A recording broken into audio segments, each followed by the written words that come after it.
Praise the lord.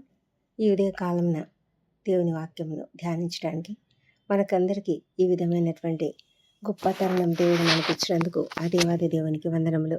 గడిచిన రాత్రి అంతా కూడా దేవుడు మనల్ని కాపాడి ఈ ఉదయ కాలంన సజీవుల లెక్కలో ఉంచాడు. ఈ దినము మనము తిరిగి మన పనులు ప్రారంభించక ముందుగా దేవుని వాక్యమును ధ్యానించడానికి దేవుడు మనకు ఒక మంచి సమయాన్ని ఇస్తున్నాడు. అనుదినము మనం అనేక విధాలుగా వాక్యంను ధ్యానిస్తున్నాము. దేవుడే మనలను నడిపించాలని ఆయనకు మనల్ని మనం అప్పగించుకున్నాం.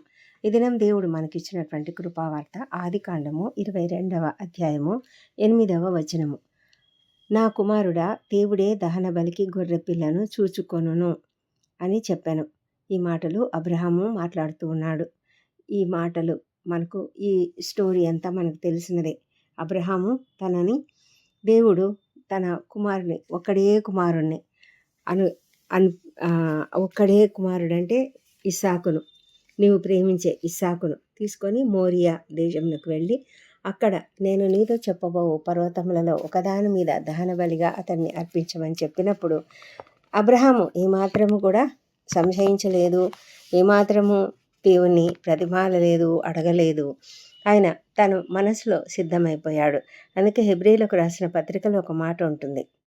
హెబ్రీలకు రాసిన పత్రిక 11వ అధ్యాయము 17, 18, 19 వచనాలు చదివినట్లయితే, అబ్రహాము శోధింపబడి విశ్వాసమును బట్టి ఇస్సాకును బలిగా అర్పించెను. ఎవడు ఆ వాగ్దానములు సంతోషంతో అంగీకరించెనో ఇస్సాకు వలననైనది నీ సంతానమనబడును అని ఎవనితో చెప్పబడెనో ఆ అబ్రహాము మృతులను సైతం లేపుటకు దేవుడు శక్తిమంతుడని ఎంచినవాడై తన ఏక కుమారుని అర్పించి ఉపమాన రూపంగా అతనిని మృతులలో నుండి మరలా పొందెను. ఎంత అద్భుతంగా మరి హెబ్రీ పత్రిక రాసినటువంటి రచయిత రాస్తున్నాడు చూడండి. అబ్రహాం యొక్క విశ్వాసంను అతడు చూపిస్తున్నాడు. అబ్రహాం ఏమాత్రం సంశయించలేదు. ఎందుకంటే దేవుడు ఏం చెప్పాడు? దేవుడు అతనికి ఒక వాగ్దానం ఇచ్చాడు. ఏమని చెప్పాడంటే, ఇస్సాకు వలననైనది నీ సంతానము అని చెప్పాడు. మరి దేవుడే వాగ్దానం ఇచ్చాడు కాబట్టి మరి దేవుడు వాగ్దానం నెరవేర్చేవాడు కదా, ఆయన నెరవేర్చుటకు సమర్థుడైన దేవుడే కదా. ఆయన ఎప్పుడైనా వాగ్దానంను నెరవేర్చక మానుతాడా? ఆయన ఎటువంటి పరిస్థితుల్లో కూడా ఆ వాగ్దానంను తీసివేయడు. మరి ఎందుకు అడిగాడు దేవుడు? మరి తన కుమారుణ్ణి ఒకడే కుమారుణ్ణి ఇస్సాకు అంటే అతనికి ఎంతో ప్రేమ అబ్రహాంకు. మరి అలాంటి తన ప్రేమించే ఏకైక కుమారుణ్ణి బలిగా అర్పించమని ఎందుకు కోరాడు? అతనికి అర్థం కాలేదు. కానీ ఒకటి మాత్రమే అర్థమైంది. ఏమంటే ప్రభువు తనను ఎప్పుడు కూడా విడనాడడు. తనకిచ్చినటువంటి వాగ్దానము ఆయన ఎప్పుడు వెనుకకు తీసుకోడు. ఆ వాగ్దానం నెరవేర్చే దేవుడే ఆయన. కాబట్టి మరి తను ఎందుకు అడిగాడో నాకు తెలీదు. బహుశా నేను ఒకవేళ కుమారుణ్ణి బలిగా అర్పించినా కూడా అతన్ని మృతులలో నుండి లేపుతాడు.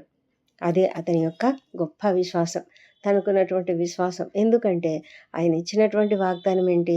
ఇస్సాకు వలననైనదే సంతానం. మరి తన సంతానం ఇస్సాకు వలననైనదే అయితే ఇస్సాకు ఇంకా బాలుడు, అతనికి ఇంకా వివాహం కూడా కాలేదు, ఇంకా సంతానం కలగలేదు. మరి అతనికి సంతానం కలగకముందే దేవుడు తనని బలిగా తీసుకుంటే ఇంకా తనకు ఎలాగా ఇస్సాకు వలన పిల్లలు పుడతారు? అది అసాధ్యం కదా. కాబట్టి అతనికి ఉన్నటువంటి విశ్వాసం ఏమిటంటే దేవుడు ఎప్పుడు కూడా తన వాగ్దానాన్ని నెరవేర్చక మానడు. తను అనుకున్నది తప్పకుండా చేస్తాడు. కాబట్టి దేవుడు ఒకవేళ నేను నా కుమారుణ్ణి బలిగా అర్పించినా కూడా తప్పకుండా దేవుడు అతనిని తిరిగి మృతులలో నుండి లేపి ఇచ్చేస్తాడు అని ఒక విశ్వాసంతోనే అబ్రహాము వెళ్ళాడు. అందుకే అబ్రహాము మృతులను సైతం లేపుటకు దేవుడు శక్తిమంతుడని ఎంచినవాడై తన ఏక కుమారుని అర్పించేశాడు. అంటే మనసులో హీ ఆల్రెడీ సాక్రిఫైస్డ్ హిమ్. అంటే తన జీవితంలో తన మనసులో తను అతన్ని అర్పించేశాడనమాట. అంటే సిద్ధమైపోయాడు, అర్పించటానికి, బలి ఇవ్వడానికి సిద్ధమైపోయాడు. అతని యొక్క విశ్వాసాన్ని దేవుడు చూశాడు. అతని విశ్వాసాన్ని బట్టి అతడు అవిశ్వాసులకు తండ్రిగా అతడు ఎంచబడ్డాడు. అంతేకాదు అతడు నీతిమంతుడని కూడా తీర్పు తీర్చబడ్డాడు. నీతిమంతుడని ఎంచబడ్డాడు అబ్రహాము. అంత గొప్ప విశ్వాసము అబ్రహాముకు కలదు. మరి అబ్రహాము తన కుమారుణ్ణి తీసుకొని వెళ్తూ ఉంటే కుమారుడు అడుగుతాడు, నాన్న కట్టెలున్నాయి, మరి మరి నిప్పు ఉంది, కానీ మరి గొర్రెపిల్ల ఏది అని అడిగినప్పుడు అబ్రహాం చెప్తాడు, దేవుడే చూసుకుంటాడు అని చెప్తాడు. దేవుడే చూసుకుంటాడు అంటే దేవుడే మనకు ప్రొవైడ్ చేస్తాడు, దేవుడే మనకు తప్పకుండా అనుగ్రహిస్తాడు. అంటే మనకేది లేదో దాన్ని దేవుడు ఇస్తాడు, దేవుడే చూసుకుంటాడు, పర్వతం మీద చూసుకుంటాడు అని ఒక పేరు ఆ ప్రదేశానికి కూడా వచ్చేసింది. పర్వతంపై యెహోవా చూసుకొనును అని ఒక పేరు అక్కడ ఆ ప్రదేశానికి వచ్చిందనమాట. మరి దేవుడు ఎలా చూసుకున్నాడు?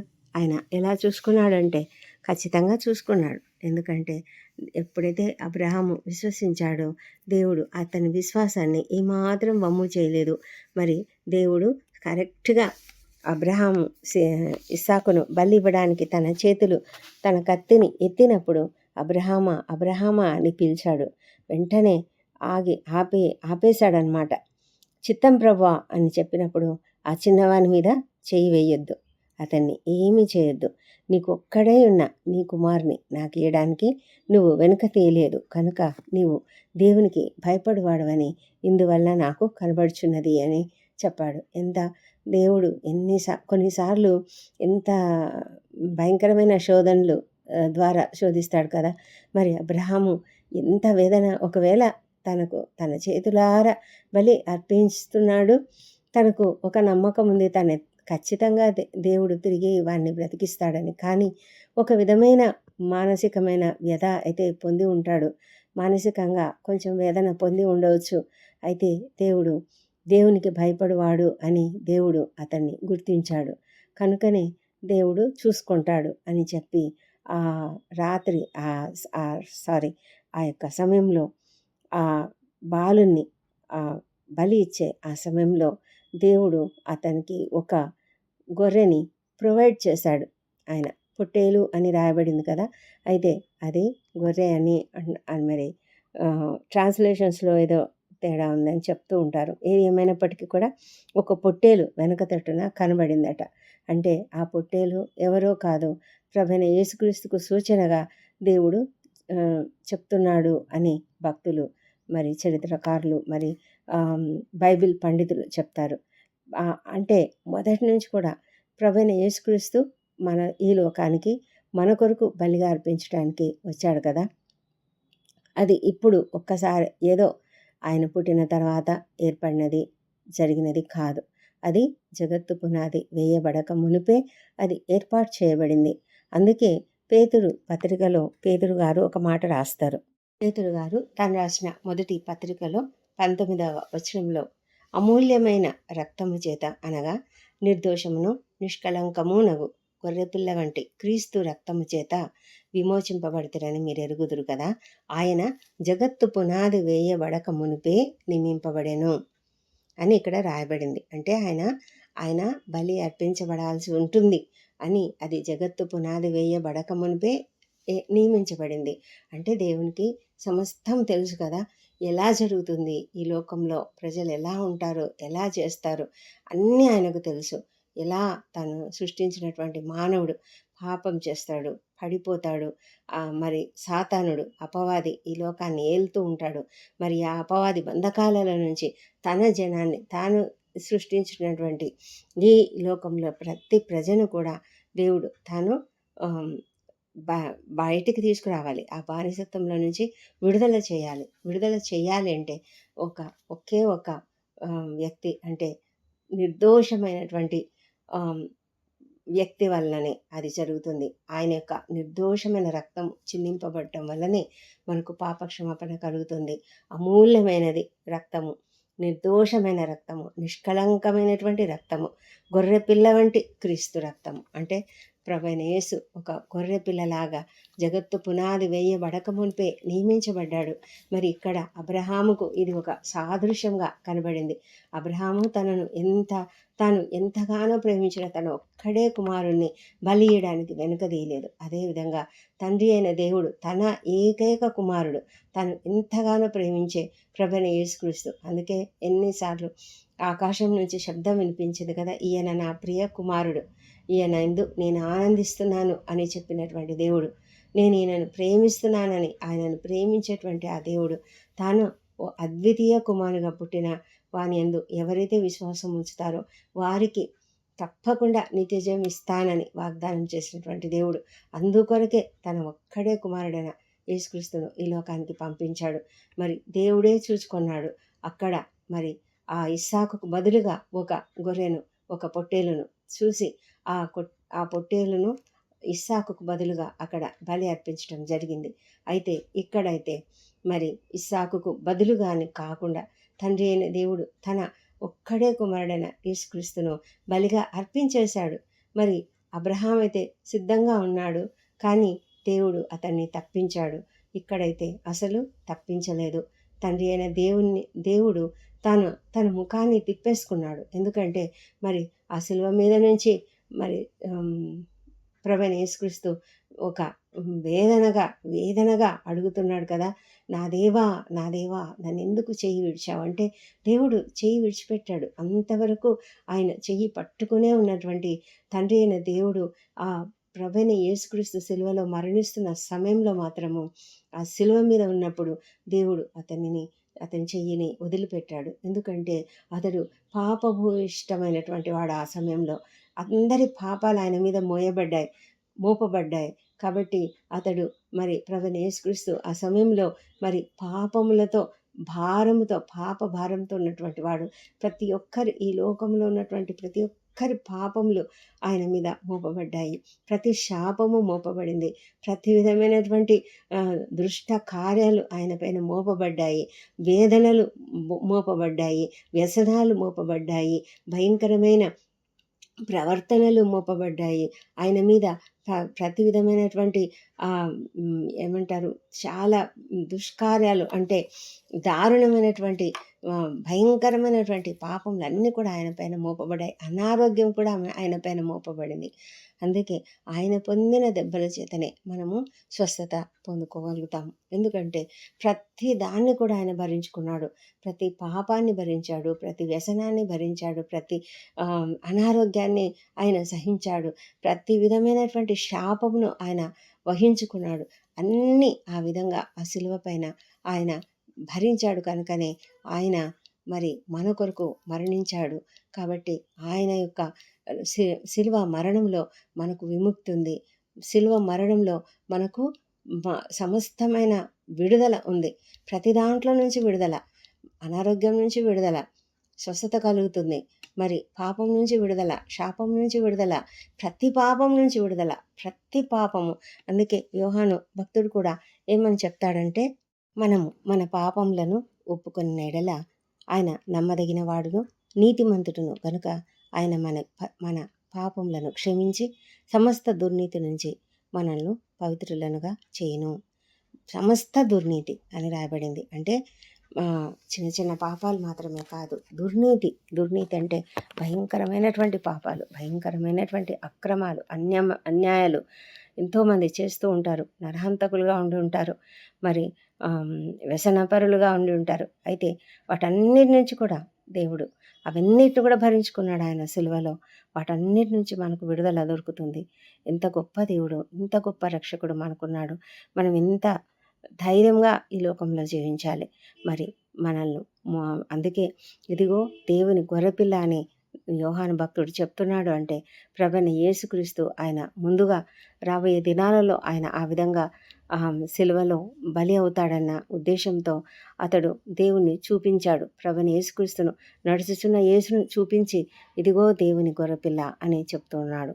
మరి అలాంటి గొప్ప దేవుడు ఈ లోకానికి నీ కొరకు నా కొరకు తన తండ్రి అయినటువంటి దేవుడు, మన తండ్రి అయినటువంటి దేవుడు పంపించాడు మన కొరకు.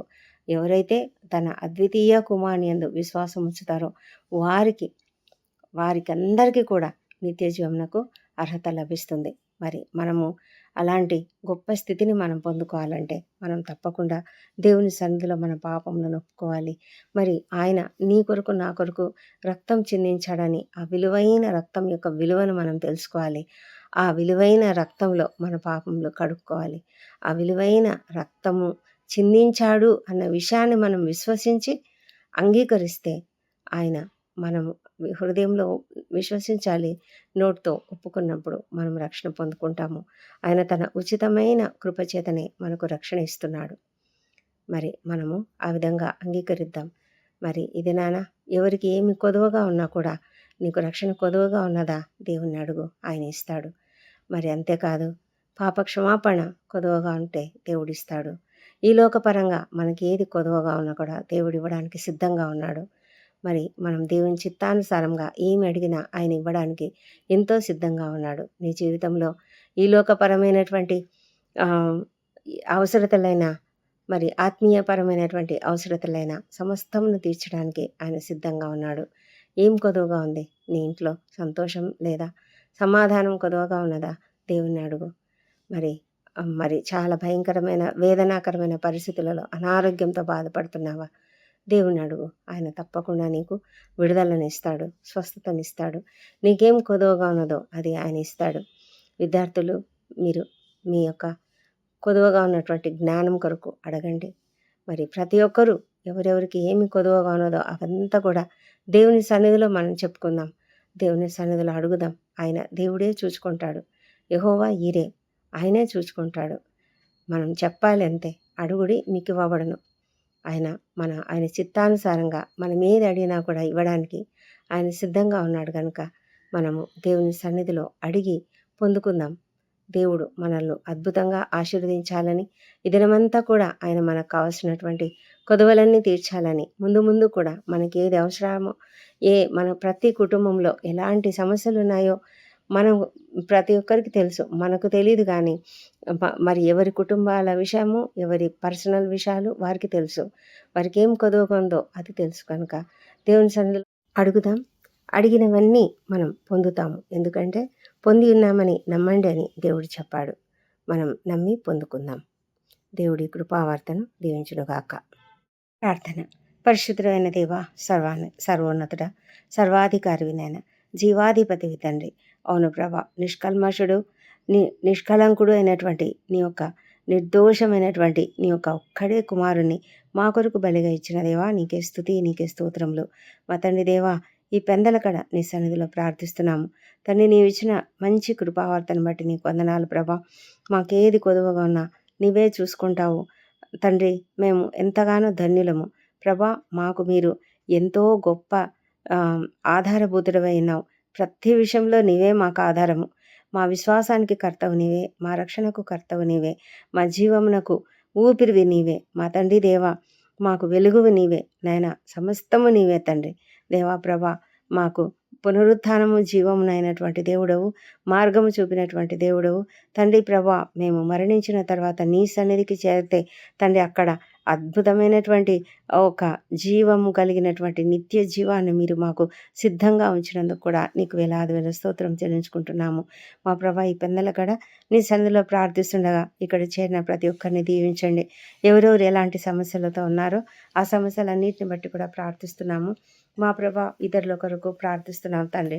మా ప్రభా నాయన, ఈ సమయంలో మేమంతా కూడా నాయన తిరిగి మా ఉద్యోగ జీవితాలకు వెళ్తూ ఉన్నాము. మా పనులలో మీరు మాకు తోడై ఉండండి.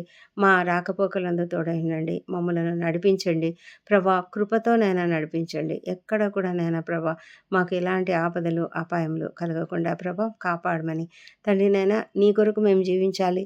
నీ యొక్క వాక్యమును ధ్యానిస్తూ తండ్రి ఇతరులకు వాక్యం చెప్పే స్థితిలో మేము ఉండాలి ప్రభా. తండ్రి నైనా, మేము వ్యర్థంగా జీవించకుండా మీరు మమ్మలను కాపాడండి. మాకు ప్రొవైడ్ చేయండి తండ్రి. వాక్యమును మాకు ఎల్లప్పుడూ మా నోటిలో మెదలినట్లుగా, వాక్యము మా హృదయాలలో ఉండినట్లుగా, దివారాత్రం మేము దానిని ధ్యానించినట్లుగా సహాయం చేయండి ఇదేనా మా ఉద్యోగ జీవితాల్లో మాకేం కావాలనో, ఎలాంటి స్కిల్స్ కావాలనో, ఎలాంటి జ్ఞానం కావాలనో అదంతా మాకు అనుగ్రహించమని ప్రార్థిస్తున్నాము. విద్యార్థులను దీవిస్తున్నారు. వాళ్ళను ప్రభా పరీక్షలకు సిద్ధపడుతున్నటువంటి ప్రతి విద్యార్థిని మీ సన్నిధిలో జ్ఞాపకం చేసుకోనండి. ప్రభా వారికి ఇచ్చినటువంటి మంచి జ్ఞానమును బట్టి నీకు స్తోత్రములు.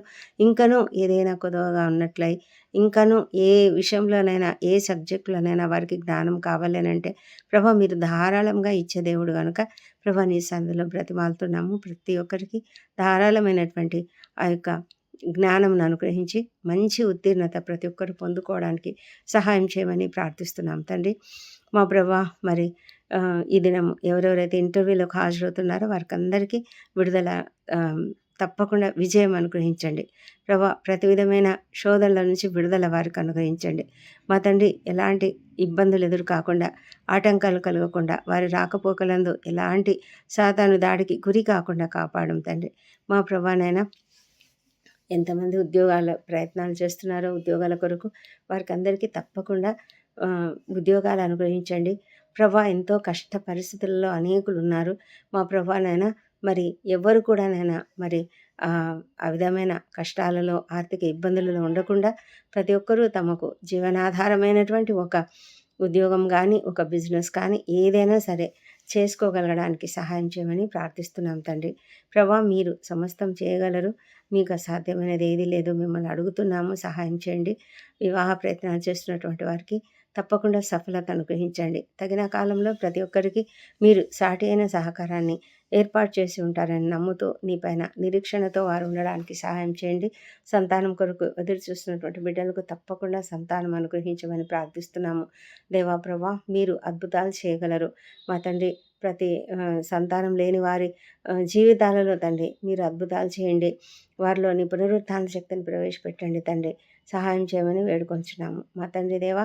మరి కొదువలేమీ లేకుండా చేస్తానన్నారు కదా మా ప్రభా. ఏ లోపాలున్నా కూడా వాటిని సవరించమని ప్రార్థిస్తున్నాం తండ్రి. దేవా ప్రభా కుటుంబాలలో ఐక్యతను అనుగ్రహించండి. ఏ కుటుంబంలో కూడా కొదువ అనేది లేకుండా కాపాడండి ప్రభా. నేను ప్రతి ఒక్కరికి నాయన జ్ఞానంలో కొదువ లేకుండా కాపాడండి. మరి వారికి ఉన్నటువంటి అవసరతలలో ఏ కొదువ లేకుండా కాపాడండి తండ్రి. మా ప్రభా తండ్రి ఆరోగ్యంలో కొదువ లేకుండా కాపాడండి తండ్రి. సంతోషంలో కొదువ లేకుండా కాపాడండి. సమాధానంలో కొదువ లేకుండా కాపాడండి ప్రభా. మీరు చూసుకునే దేవుడు, ప్రొవైడ్ చేసే దేవుడు యెహోవా జైరా మా ప్రభా. మీరు అద్భుతమైనటువంటి దేవుడు మా తండ్రి. కృపతో సహాయం చేయమని ప్రార్థిస్తున్నాం తండ్రి. మా తండ్రి నీవు సమకూర్చే దేవుడవని మేము నీ పైన విశ్వాసంతో అడుగుతున్నాము మా ప్రభా. ప్రతి ఒక్కరము కూడా ఈ లోకపరంగా మాకు కావాల్సినటువంటి అవసరతలు, అదేవిధంగా ప్రభా మరి ఆత్మీయమైనటువంటి మరి జీవితము మా ప్రభా ఆత్మీయంగా నైనా సంతోషము, సమాధానము సమస్తమును మీరు మాకు అనుగ్రహించమని ప్రార్థిస్తున్నాము. దేంట్లో కూడా కొదువ లేకుండా మమ్మల్ని కాపాడండి మా తండ్రి దేవా. ఎవరెవరైతే అనారోగ్యంతో బాధపడుతున్నారో వారికి స్వస్థత అనుగ్రహించండి ప్రభా. ముఖ్యంగా నేను హాస్పిటలైజ్ అయ్యింది చాలా కాలంగా తండ్రి ఎంతగానో బాధపడుతున్నటువంటి వారికి త్వరగా విడుదలనిచ్చి ప్రతి ఒక్కరు కూడా మరి ఆరోగ్యం పొందుకొని ఇంటికి చేరినట్లుగా సహాయం చేయమని వేడుకొంటున్నాము తండ్రి ప్రభా. ఈ దినం ఎవరెవరైతే సర్జరీలో వెళ్తున్నారో వారికి కావాల్సినటువంటి శక్తిని, బలంను అనుగ్రహించి దానిలోంచి క్షేమంగా బయటకు తీసుకురమ్మని ప్రార్థిస్తున్నాము. త్వరగా కోలుకునేలాగా కృప చూపించండి. ఎవరైనా తండ్రి డయాలసిస్ గుండా మరి కీమోథెరపీ కూడా వెళ్తున్నట్లయితే వారికి తగిన సహాయం అనుగ్రహించండి ప్రభానైనా. మరి నీకు అసాధ్యం కాదు. వారికి ఆ అవసరత లేకుండా కూడా మీరు చేయగలరు ప్రభా. కృప చూపించి నాయన స్వస్థత కంప్లీట్గా అనుగ్రహించి ఆ అవసరత ఇక లేకుండా చేయమని వేడుకొంచున్నాము ప్రభా. మరి కొంతమంది కిడ్నీ ఇంప్లాంటేషన్ కొరకు ఎదురు చూస్తున్నారు నాయన తండ్రి. త్వరగానైనా వారికి డోనర్ దొరికినట్లుగా సహాయం చేయమని ప్రార్థిస్తున్నాము దేవా ప్రభా. మరి ఎంతమందినైనా మరి ఇండ్లలో కూడా మరి పడకలలో నుంచి లేవలేని స్థితిలో ఉన్నటువంటి వారు మరి పెరాలిటిక్ స్ట్రోక్ కానీ, మరి బ్రెయిన్ స్ట్రోక్ కానీ వచ్చి తండ్రి మరి లేవలేని స్థితిలో ఉన్నటువంటి వారిని యేసు నామములో స్వస్థపరచమని ప్రార్థిస్తున్నాం ప్రభా. అందరూ కూడా స్వస్థపడి లేచి నడవగలిగే కృప తండ్రి, తమ పనులు తాము చేసుకోగలిగే కృపను వారికి దయచేయమని ప్రార్థిస్తున్నాం. వారిని చూసుకుంటున్నటువంటి వారిని మీ సన్నిధిలో జ్ఞాపకం చేసుకుంటున్నాము ప్రభా. వారికి సంతోషంగా మరి వారు చేస్తున్నారు. వాళ్ళని బట్టి నీకు వందనాలు తండ్రి. ఓపికను, సహనంను మీరు అనుగ్రహించమని ప్రార్థిస్తున్నాం తండ్రి. మా తండ్రి దేవ, డాక్టర్లకు, నర్సులకు కావాల్సిన మంచి జ్ఞానం అనుగ్రహించమని ప్రార్థిస్తున్నాం తండ్రి. మా తండ్రి, ఎంతమంది అయితే ప్రభా మరి గర్భిణీ స్త్రీలు ఉన్నారో వారికి సుఖమైన ప్రసవం అనుగ్రహించండి. ప్రభా వారికి ఉన్నటువంటి ఏ సమస్యలు, అనారోగ్య సమస్యలు ఉన్నా అవన్నీ కూడా తొలగించండి. సంపూర్ణమైన ఆరోగ్యము దయచేయమని ప్రార్థిస్తున్నాం ప్రభా. తండ్రి ప్రభా, మరి మరి తండ్రి ఆరోగ్యకరమైన శిశువుని వారికి అనుగ్రహించమని ప్రార్థిస్తున్నాము.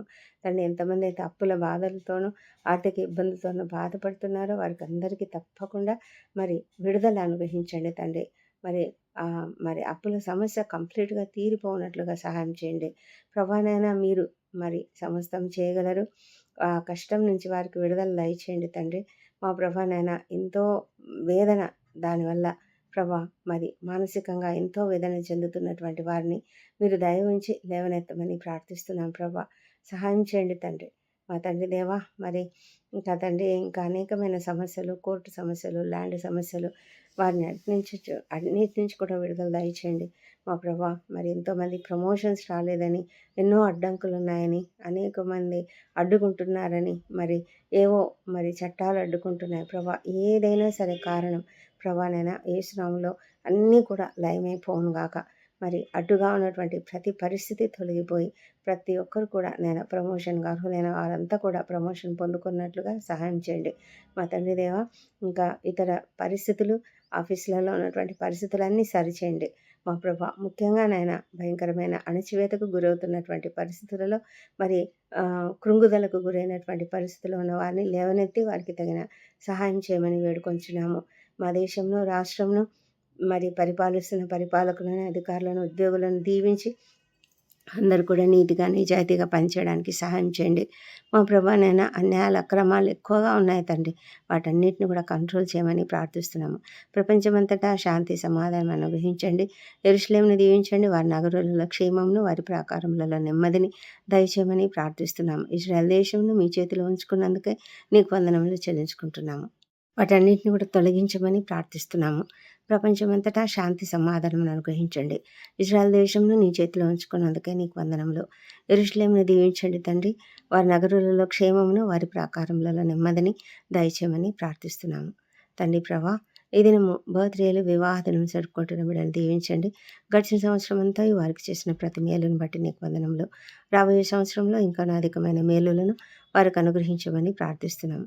తండ్రి, మా ప్రార్థనలన్నీ మీరు అంగీకరించి జవాబులు ఇచ్చినారని నమ్ముతూ నీకు స్తోత్రం చెల్లిస్తున్నాము. ఈ ప్రార్థనలన్నీ మా ప్రభువును, మా ప్రియ రక్షకుడునైన యేసుక్రీస్తు అత్యంత శక్తిగల ఉన్నతమైన నామంలో అడిగి పొంది ఉన్నామని నమ్ముతూ నీకు స్తోత్రం చెల్లిస్తున్నాం తండ్రి. ఆమెన్.